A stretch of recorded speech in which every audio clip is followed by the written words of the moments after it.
IVF ಪ್ರೊಸೆಸ್ಸಿಂದ ಹುಟ್ಟಿರುವಂತಹ ಮಕ್ಕಳಲ್ಲಿ ಸಾಕಷ್ಟು neurological ಮತ್ತು ಬಿಹೇವಿಯರಲ್ ಮತ್ತು ಕಾಗ್ನಿಟಿವ್ ಇಶ್ಯೂಸು, ಸ್ವಲ್ಪ ತುಂಬ ಹೈಪರ್ ಆಕ್ಟಿವಿಸಮು, ಅದೆಲ್ಲ ವ್ಯತ್ಯಾಸಗಳು ಈ IVF ಪ್ರಕ್ರಿಯೆಯಲ್ಲಿ ಬೇಬೀಸ್ ಅಂತ ಏನ್ ಹೇಳ್ತೀವಿ ಅಂತದ್ರಲ್ಲಿ ಬರೋ ಸಾಧ್ಯತೆ ಇದೆ. ಅಂದ್ರೆ ಗರ್ಭಧಾನ ನ್ಯಾಚುರಲ್ ಆಗಿ ಆಗ್ಬೇಕು, ಅದು ಲ್ಯಾಬ್ ಅಲ್ಲಿ ಟೆಸ್ಟ್ ಟ್ಯೂಬ್ ಅಲ್ಲಿ ಆಗಿ ಆಮೇಲೆ ಅದನ್ನ ಗರ್ಭಕ್ಕೆ ಟ್ರಾನ್ಸ್ಫರ್ ಮಾಡಿದ್ರೆ ಅದರಲ್ಲಿ ಸಮಸ್ಯೆಗಳು ಹೌದು. ಬಟ್ ಕೆಲವೊಂದ್ ಕಡೆ ಇದೂನು when it is pushed for the purpose of only money making, ಅಂದ್ರೆ ಇನ್ನೂ ಆ ಹೆಣ್ಮಗಳಿಗೆ ಇನ್ನೂ ಅವಕಾಶ ಇದೆ.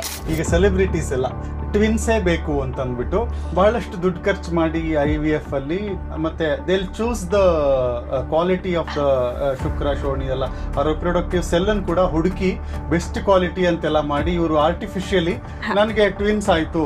ಕೆಟ್ಟದ್ದೇ ಸಂಸ್ಕಾರ ಕೊಡ್ತಿದ್ದೀರಾ ಅಂದ್ರೆ ಅದ್ರ ಜೆನೆಟಿಕ್ ಎಂಜಿನಿಯರಿಂಗ್ ಹಾಗೆ ಆಗತ್ತೆ. ಸೊ ಅದು ಒಂದು ಎಲ್ಲವೂ ತಾಯಿಯ ಕೈಯಲ್ಲಿರುತ್ತೆ. ಪಾಸಿಟಿವ್ ಕೊಟ್ಟರೆ ಪಾಸಿಟಿವ್ ಆಗುತ್ತೆ, ನೆಗೆಟಿವ್ ಕೊಟ್ಟರೆ ನೆಗೆಟಿವ್ ಆಗುತ್ತೆ. ಸೊ ಈಗ ಸುಮಾರು ಜನ ನನ್ನೂ ಕೇಳಿದ್ದಾರೆ, ಇದೆಲ್ಲ ಮಾಡಿದ್ರೆ ಏನು ಮಕ್ಕಳು ಕೆಟ್ಟ ದಾರಿ ಹಿಡಿಯೋದೇ ಇಲ್ವಾ, ಕೆಟ್ಟ ಫ್ರೆಂಡ್ಸ್ ಜೊತೆ ಹೋಗೋದೇ ಇಲ್ವಾ, ಅಥವಾ ಮುಂದಕ್ಕೆ ಹೋಗಿದೆ ವಿಲ್ ನಾಟ್ ಪಿಕಪ್ ಆಗ್ಬಿಡ್ತಾರ, ಸಾಧು ಸಂತರೇ ಆಗ್ತಾರ? ಇಲ್ಲ, ಖಂಡಿತ ಅಲ್ಲ.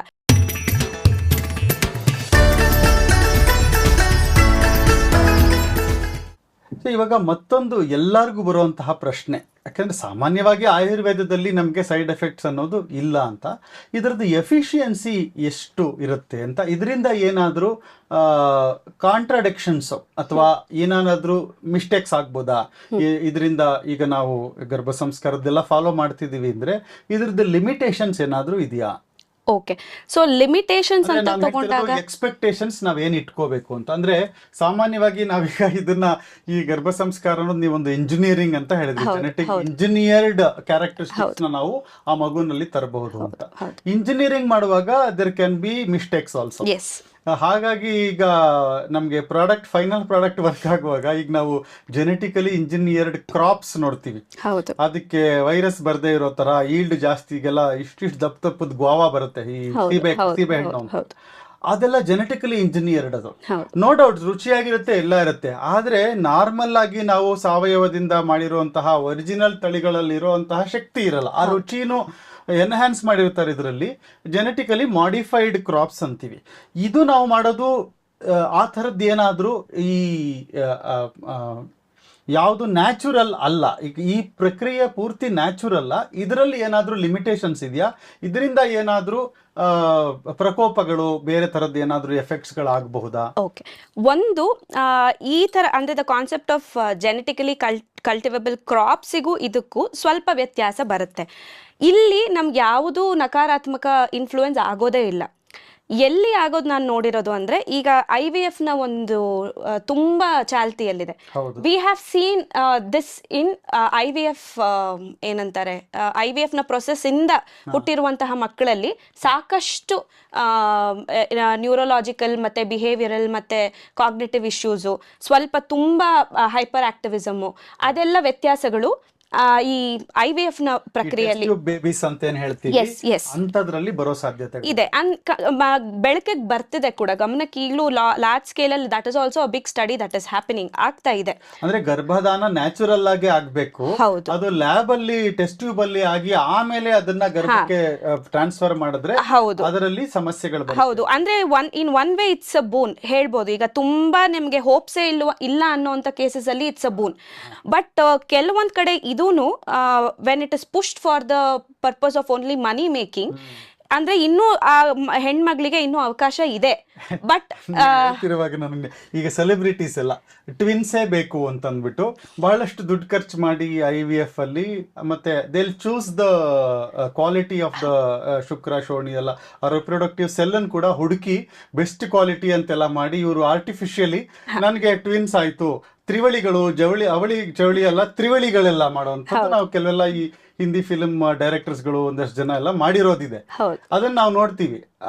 ಅಂದ್ರೆ ನೀವು ಹೇಳೋದು ಈ ಎಲ್ಲ ವಿಷಯಗಳಲ್ಲಿ ಈ ಚಾನ್ಸಸ್ ಇದೆ. ಸೊ ಸ್ವಲ್ಪ ನಾವು ನೋಡ್ತಿರೋ ಹಾಗೆ ಅದರಲ್ಲಿ ಬಿಹೇವಿಯರಲ್ ಔಟ್ಕಮ್ಸ್ ಅಲ್ಲಿ ಸಾಕಷ್ಟು ವ್ಯತ್ಯಾಸಗಳನ್ನ ನೋಡ್ತಿದ್ದೇವೆ ನಾವು. ಬಟ್ ಈ ಗರ್ಭ ಸಂಸ್ಕಾರದಲ್ಲಿ ಆ ಥರ ಲಿಮಿಟೇಷನ್ಸ್ ಇಲ್ಲಿ ತನಕ ಎಲ್ಲೂ ಕಂಡು ಬಂದಿಲ್ಲ. ಯಾಕಂದ್ರೆ we are only trying to enhance. As I told, ಈಗ ಗರ್ಭ ಸಂಸ್ಕಾರ ಅಂದಿದ ತಕ್ಷಣ ನೀವು ಕೆಟ್ಟದ್ದೇ ಸಂಸ್ಕಾರ ಕೊಡ್ತಿದ್ದೀರಾ ಅಂದರೆ ಅದರ ಜೆನೆಟಿಕ್ ಎಂಜಿನಿಯರಿಂಗ್ ಹಾಗೆ ಆಗತ್ತೆ. ಸೊ ಅದು ಒಂದು ಎಲ್ಲವೂ ತಾಯಿಯ ಕೈಯಲ್ಲಿರುತ್ತೆ. ಪಾಸಿಟಿವ್ ಕೊಟ್ಟರೆ ಪಾಸಿಟಿವ್ ಆಗುತ್ತೆ, ನೆಗೆಟಿವ್ ಕೊಟ್ಟರೆ ನೆಗೆಟಿವ್ ಆಗುತ್ತೆ. So it is not also that ಈಗ ಒಬ್ಳು ಗರ್ಭವತಿ ಆಗಿದ ತಕ್ಷಣ 9 ತಿಂಗಳು ಸ್ಮೈಲ್ ಮಾಡ್ಕೊಂಡೇ ಇರಬೇಕು, ಒಂಚೂರು ಸಿಟ್ಟು ಮಾಡ್ಕೋಬಾರ್ದು, ಒಂಚೂರು ಮೇರ್ಧ್ವನಿಲಿ, ಅದು ಸಾಧ್ಯನೇ ಇಲ್ಲ. ಬಟ್ ಇದರ ಅರ್ಥ ಏನು ಅಂತಂದ್ರೆ, ಯಾವುದೇ ಒಂದು ಈ ಕ್ರೋಧ, ಕಾಮ, ಶೋಕ, ಭಯ, ಈ ಫೇಸಸ್ಗೆ ಜಾಸ್ತಿ ಹೊತ್ತು ಅದರಲ್ಲೇ ಇರ್ಕೂಡ್ದು. You should try to shift back. Because ಏನು ಹೇಳಿದೆ, placenta has that effect toward of the negative chemical messengers. ಅಂದ್ರೆ ಒಂದು 20-30% ನೀವು ನೆಗೆಟಿವ್ ಆದ್ರೆ ಪರವಾಗಿಲ್ಲ, ಬಟ್ ಮೆಜಾರಿಟಿ ನೀವು ಪಾಸಿಟಿವ್. ಕೆಲವು ಸನ್ನಿವೇಶಗಳು ಬರುತ್ತೆ, ಇವಾಗ ಅದೇ ಹೇಳಿದ್ನಲ್ಲ, ಆ ಥರ you cannot be smiling all through out. Control ಮಾಡ್ಕೊಂಡಿಲ್ಲ ನಾನು ಇವತ್ತು ಹಿಂಗೆ ಇರ್ತೀನಿ ಅಂತಾನು ಒಂದು ರೋಬೋಟ್ ಥರನೂ ಇರ್ಲಿಕ್ಕೆ ಸಾಧ್ಯ ಇಲ್ಲ. ಏನೋ ಸಡನ್ ಆಗಿ ಹಿಂಗೆ ಹೋಗ್ತಿರ್ಬೋದು, ಮನೆಯಲ್ಲಿ ಏನೋ ವಿಷಯಕ್ಕೆ ಸ್ವಲ್ಪ ಕೋಪ ಅಥವಾ ಕದನಗಳು ಆಗ್ಬೋದು. ಬಟ್ ಈ ಕಾನ್ಷಿಯಸ್ ಅನ್ನೋದು ಗರ್ಭ ಸಂಸ್ಕಾರದ ಒಂದು ತಿಳುವಳಿಕೆ ಇದ್ದಲ್ಲಿ she will able to be revive back sooner. So that is the difference. So ಮಗುವಿಗೆ ಅದರ ರಿಪರ್ಕಷನ್ಸ್ ಆಗದೆ ಇರೋ ಹಂಗೆ, ಅವಳ ನೆಗೆಟಿವ್ ಎಮೋಷನ್ಸ್ನ ರಿಪರ್ಕಷನ್ ಮಗುವಿನ ತನಕ ತಲುಪದೇ ಇರೋಂಗೆ she will be able to pull back Har self.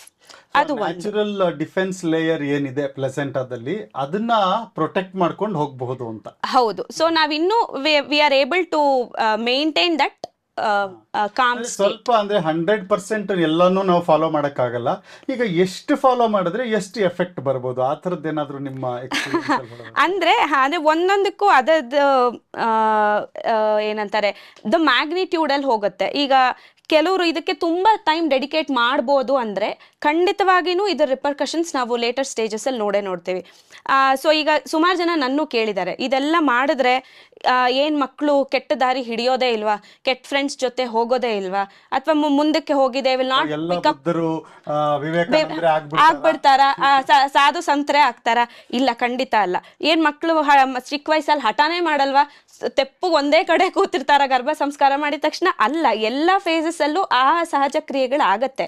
ಮಗು ಗರ್ಭ ಸಂಸ್ಕಾರ ಸಂಪೂರ್ಣ ಫಾಲೋ ಮಾಡಿರೋ ತಾಯಿಯ ಮಗು 3 years 4 years is the stage of tantrums. It is the toddler phase. ಆ ಫೇಸಲ್ಲಿ ಮಗು ಟಾಡ್ಲರ್ ಆಗಿದ್ರೇನೆ ಆ ಮಗು ನಾರ್ಮಲ್ ಆಗಿದೆ ಅಂತ. ಅದಕ್ಕೆ ಎಮೋಷನಲ್ ಕಂಟ್ರೋಲ್ ಇರೋದಿಲ್ಲ. ಆದರೆ ಒಂದು ಈ ತೀರ ಏನಂತಾರೆ ಎಕ್ಸ್ಟೆಂಟ್ ಆಫ್ ಇರುತ್ತಲ್ಲ, ತುಂಬ ಕೆಟ್ಟ ಒಂದು ರೀತಿಯಲ್ಲಿ ಬಿಹೇವಿಯರಲ್ ಡಿಸ್ಟರ್ಬೆನ್ಸಸ್ ಇರುವಂಥದ್ದು, ತುಂಬ ದುಷ್ಟತನದ ಒಂದು ಆಕ್ಷನ್ಸ್ ಇರುವಂಥದ್ದು, ತುಂಬ ಧ್ವಂಸ ಮಾಡುವಂತಹ ಪ್ರಕ್ರಿಯೆ, ಆ ಥರದ್ದೆಲ್ಲ we can cut down. But it is not that ಈಗ ಮಗು ನೀನ್ ಇಲ್ಲಿ ಬಾ ಬಂದೆ, ನೀನ್ ಇಲ್ಲಿ ಹೋದೆ, ಕೇಳುತ್ತೆ, ಊಟ ಮಾಡ್ಬಿಡುತ್ತೆ, ಅದು ಅಂದ್ರೆ ಅದು ಅದೇ ಆಸ್ ಎ ಲಿವಿಂಗ್ ವಿವೇಕಾನಂದ ತರ ಆಗತ್ತೆ ಅಂತ ಅಲ್ಲ ಅದು. ಸೊ ಯಾವ್ಯಾವ ಫೇಸಸ್ ನಲ್ಲಿ ಆಗತ್ತೆ. ಡೆಫಿನೆಟ್ಲಿ ಲೇಟರ್ ಫೇಸಸ್ ಅಲ್ಲಿ ನಮಗೆ ಈಗಿರೋ ಎನ್ವಿರಾನ್ಮೆಂಟ್ ಅಲ್ಲಿ ಬ್ಯಾಡ್ ಇನ್ಫ್ಲೂಯೆನ್ಸಸ್ಸೇ ಜಾಸ್ತಿ. ಎಲ್ಲೋ ಒಂದು ಪಾಯಿಂಟ್ ಅಲ್ಲಿ even we will tend to yield to the negative influences. But ಈ ಸಂಸ್ಕಾರಗಳು ಸ್ಟ್ರಾಂಗ್ ಆಗಿದ್ರೆ ನಮ್ಮ ಬುದ್ಧಿ ಕೆಲಸ ಮಾಡೋಕ್ಕೆ ಇದು ಹೆಲ್ಪ್ ಮಾಡುತ್ತೆ. At one point we will introspect. ನಾನು ತಪ್ಪು ಮಾಡ್ತಿದ್ದೀನಿ, I have to pull back and bring back the train on the proper rail. ಹಳಿ ತಪ್ತಾ ಇದೆ, ನಾನು ಏನಂತಾರೆ ವಾಪಸ್ ಬರಬೇಕು ಅನ್ನೋ ಒಂದು ಪ್ರಜ್ಞೆ ಒಳಗಿಂದ ಕಾನ್ಷಿಯಸ್ ಏನು ಬರುತ್ತೆ, ಅದಕ್ಕೆ ಈ ಸಂಸ್ಕಾರ ವೆರಿ ವೆರಿ ಸ್ಟ್ರಾಂಗ್ ಫೌಂಡೇಶನ್. ಇದು ನಾವು ಎಷ್ಟು ಹೆಚ್ಚೆಚ್ಚು ಕೊಡ್ತೀವಿ ಅಷ್ಟಷ್ಟು ನಮಗೆ ಲೇಟರ್ ಫೇಸಸ್ಸಲ್ಲಿ will be able to do everything in righteousness. So ತಾವು ಹೇಳಿದ್ರಿ, ನಿಮ್ಮಲ್ಲೂ ಕೂಡ ಧರ್ಮ ಆಧಾರಿತದ ಒಂದು ತಮ್ಮದು ಅರ್ಥ ಆಧಾರಿತ ಕಂಪನಿ ಆದ್ರೂ, ಫೈನಾನ್ಷಿಯಲ್ ಆದ್ರೂ ಇಟ್ ಇಸ್ ಥ್ರೂ ಧರ್ಮ ಅಂತ. ಆ ಪ್ರಜ್ಞೆ ಆ ಮಗುವಲ್ಲಿ ಇನ್ ಆಲ್ ಫೇಸಸ್ ಒಂದು ಉಳ್ಕೊಂಡು ಹೋಗುತ್ತೆ. ನಾಟ್ ನೆಸೆಸರಿ ಅಪ್ಪ ಅಮ್ಮಂದ್ರು ಮಕ್ಕಳ ಜೊತೆಗೆ ಇರ್ತಾರೆ ಅಂತಲ್ಲ, ಮಕ್ಕಳು ನಮಗೆ ಬಂದು ಎಲ್ಲ ಹೇಳ್ತಾರೆ ಅಂತನೂ ಅಲ್ಲ. ಬಟ್ ಸಮ್ವೇರ್ ನಾವು ಮಾಡಿರುವಂತಹ ಪ್ರಯತ್ನ ಆ ಮಗುವಿನ ಜೊತೆ ಇದ್ದೇ ಇರುತ್ತೆ ಅನ್ನೋದು ಸ್ಟ್ರಾಂಗ್ ನಂಬಿಕೆ, ಅಂಡ್ ಅದಾಗತ್ತೆ ಕೂಡ. ಒಂದು ಕರೆಕ್ಟ್ ಅದು ನೀವು ಎಕ್ಸ್ಪೆಕ್ಟೇಷನ್ಸ್. ಯಾಕೆಂದ್ರೆ ನಾವೇನ್ ಮಾಡ್ತೀವಿ, ಮಿರಾಕಲ್ಸ್ ಎಕ್ಸ್ಪೆಕ್ಟ್ ಮಾಡ್ತೀವಿ ಲೈಫಲ್ಲಿ. ಇದೇನೋ ಮಾಡಿದ ತಕ್ಷಣ ಎಲ್ಲ ಚೇಂಜ್ ಆಗ್ಬಿಡುತ್ತೆ, ಎಲ್ಲ ಒಳ್ಳೇದಾಗ್ಬಿಡುತ್ತೆ. ಪೂರ್ತಿ ಒಳ್ಳೇದು ಅನ್ನೋದು ಯಾವುದು ಇಲ್ವೇ ಇಲ್ಲ. ಸಾತ್ವಿಕ ಜೀವಿನಲ್ಲೂ ಕೂಡ ಸ್ವಲ್ಪ ತಾಮಸ ಸ್ವಲ್ಪ ರಾಜಸ ಸೇರ್ಕೊಂಡೇ ಇರೋದ್ರಿಂದ ನಾವು ಹಾಗೆ ಎಕ್ಸ್ಪೆಕ್ಟ್ ಮಾಡಬೇಕು ಅದನ್ನ ನೀವು. ಅಂಡ್ ಅಗೈನ್ ಆ ಜೀವದ ಕರ್ಮ ಫಲಾನು ಇದ್ದೇ ಇರುತ್ತಲ್ಲ associated. We are just trying to do the best moulding from our side, so that ಅದರ ಎಫೆಕ್ಟ್ ತುಂಬ ನೆಗೆಟಿವ್ ಎಫೆಕ್ಟ್ಸ್ ಇತ್ತು ಅಂದರೆ ಅಟ್ಲೀಸ್ಟ್ ಈ ಸಂಸ್ಕಾರಗಳಿಂದ ಮತ್ತೆ ಇದು ಬರೀ ಗರ್ಭಾವಸ್ಥೆಯಲ್ಲಿ ಮಾಡಿದ್ರೆ ಸಾಲದು, ಅಟ್ಲೀಸ್ಟ್ ಇನಿಷಿಯಲ್ 5 to 8 years ತನಕ ನಾವು ಆ ಒಳ್ಳೆ ಸಂಸ್ಕಾರ ಕೊಡಲೇಬೇಕಾಗತ್ತೆ ಮನೆಯಲ್ಲಿ. ನಾನು ಆಗಲೇ ಹೇಳ್ದಂಗೆ ಸುಬ್ರಹ್ಮಣ್ಯ ಅವರು IIT ಪ್ರೊಫೆಸರು ಅವರ ಒಂದು ಇಂಟರ್ವ್ಯೂಲ್ಲಿ ಅದೇ ಹೇಳ್ತಾರೆ. ನಾನು when I was a child, when we were all playing, my mother used to call me, ಸಂಜೆ ಆಯಿತು ಸಂಧ್ಯಾ ವಂದನೆ ಮಾಡಬೇಕು ಬಾ ಬಾ, all my friends used to mock at me, ಅಮ್ಮ ಕರೆದಿದ ತಕ್ಷಣ ಓಡೋಗ್ತಾ ಇದ್ದಾನೆ ಇವನು, ನೋಡು ಅಂತ. And I used to go and do, I used to not feel good because my mother was not letting me play. But today what I am able to deliver, ಅವರು ಈಗ ಇಡೀ globally he is able to influence people.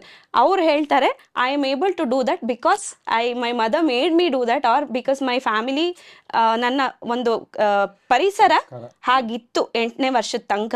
So ನಾನು ಮಾಡಿದೆ. ನಾನು ಆಗ ಪೂರ್ತಿ ಈಗ ಮಗುಗೆ ಹೇಳ್ತೀವಿ ಒಂದು ಶ್ಲೋಕ ಹೇಳು ಅಂತ, ಅದು ಆಟ ಆಡ್ಕೊಂಡು ಹೇಳ್ತಾ ಇದೆಯೋ ಏನು ಮಾಡ್ತಿದ್ಯೋ, you cannot expect him to, ಏನಂತಾರೆ ನಾವು ದೇವ್ರ ಪೂಜೆ ಮಾಡ್ದಂಗೆ ಷೋಡಶೋಪಚಾರ ಪೂಜೆ ಮಾಡ್ದಂಗೆ ಮಾಡುವಂತಲ್ಲ, ಬಟ್ ಅದಕ್ಕದು ಸಂಸ್ಕಾರ ಇರುತ್ತೆ. ಅದು ನನಗೆ ಆ ಮಗುವಿಗೆ 20ನೇ ವಯಸ್ಸಲ್ಲೋ 30ನೇ ವಯಸ್ಸಿನಲ್ಲೋ 40ರಲ್ಲೋ ಖಂಡಿತ ಕೆಲಸ ಮಾಡುತ್ತೆ. ಆ್ಯಂಡ್ ಅದರ ಇಂಪ್ಯಾಕ್ಟು ನಮ್ಮದು ಮೆಚುರೇಷನ್ ಆಗ್ತಾ ಹೋಗ್ತಿದ್ದಂಗೆ it will revive back in the later stage.